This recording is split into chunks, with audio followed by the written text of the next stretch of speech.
भगवान ने कह दिया कि यह संसार जो दुखालय है,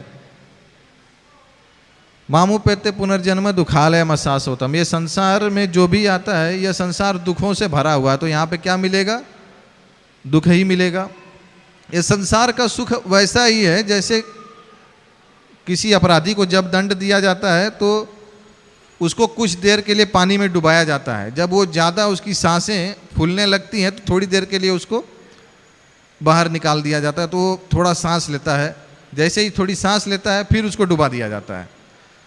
तो संसार का सुख ऐसा ही है, लोग दुखों में डूबे हुए हैं और दुखों से थोड़ी देर के लिए उनको बाहर निकाला जाता है, थोड़ी देर के लिए।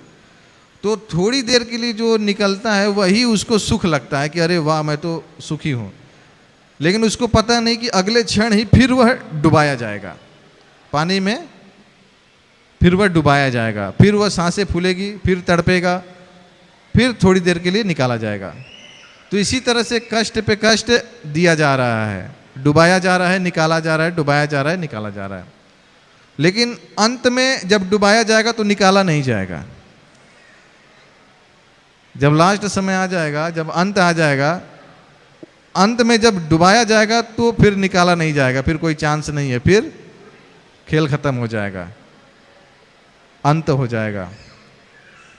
तो डूबने और निकलने से अच्छा है कि जब तक डूब रहे हैं, निकल रहे हैं, भगवान की याद करते रहें, भगवान का स्मरण करते रहें।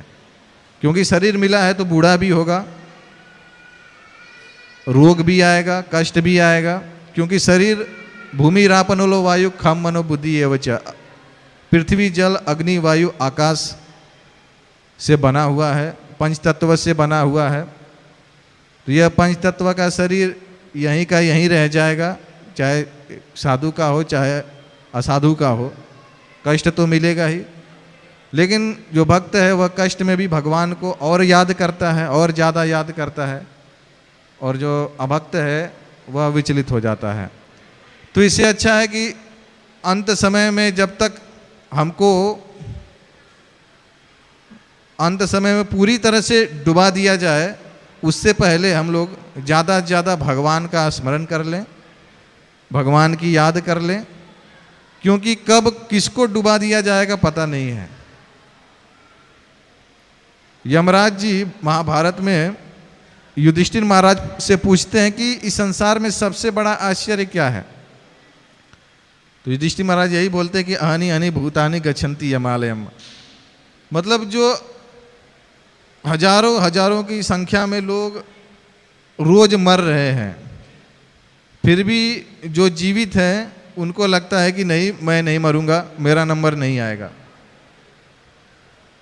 लेकिन हम लोग देखते हैं कि 5 साल का लड़का हमारे सामने मरा, 15 साल का, 20 साल का, 25 साल, 30, 50, 60 लोग मर रहे हैं, लेकिन हमें फिर भी लगता है कि हम नहीं मरेंगे, हमारा समय नहीं आएगा। यही सबसे बड़ा आश्चर्य है इस भौतिक जगत में।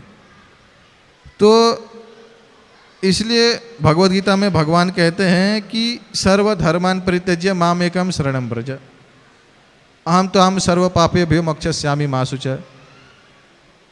सभी धर्मों को छोड़कर मेरी शरण में आओ।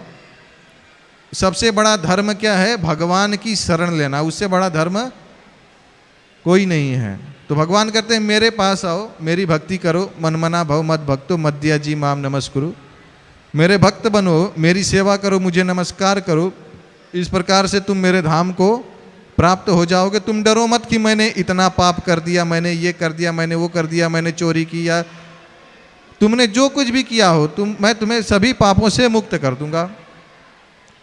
आप डरो मत, मेरी शरण में आ जाओ।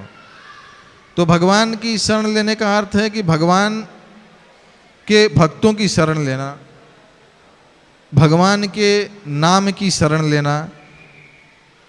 इस तरह से हम लोग भगवान के पास पहुंच सकते हैं। क्योंकि भगवान भी, कृष्ण भी कहते हैं कि तद्विधि प्रणिपातेन परिप्रश्नेन सेवया उपदेक्षन्ति ते ज्ञानम ज्ञानिनस्तव तत्वदर्शिनः। मतलब गुरु के पास जाओ, उनकी सेवा करो, उनसे विनित होकर जिज्ञासा करो। जो स्वरूप सिद्ध व्यक्ति है वह आपको ज्ञान प्रदान कर सकता है। कुछ लोग कहते हैं नहीं मैं अपने बल पर भगवान को प्राप्त कर लूँगा, गुरु क्या ज़रूरत है। लेकिन भगवान यहाँ पर सिखाते हैं, वह भी सांदीपनी जी के आश्रम में रहकर उन्होंने भी गुरु की सेवा की और सिखाया अपने आचरण से कि हमें गुरु की शरण में रहकर उनकी सेवा करके ही हम भगवान को जान सकते हैं। तो प्रभुपाद जी इस युग में, कलयुग में हम बद्धजीवों का उद्धार करने के लिए आए और उन्होंने कृष्ण भावनामृत का प्रचार प्रसार किया और हमें शिक्षा दी कि किस तरह से हम लोग 16 माला जप करके 4 नियम पालन करके भगवान और गुरु की आज्ञा पालन करके भगवान को प्राप्त कर सकते हैं। तो इसलिए प्रभुपाद जी ने कहा कि हमेशा जो है जप करना है, सेवा करना है और कृष्ण भावनामृत में अपने आप को लगा के रखना है।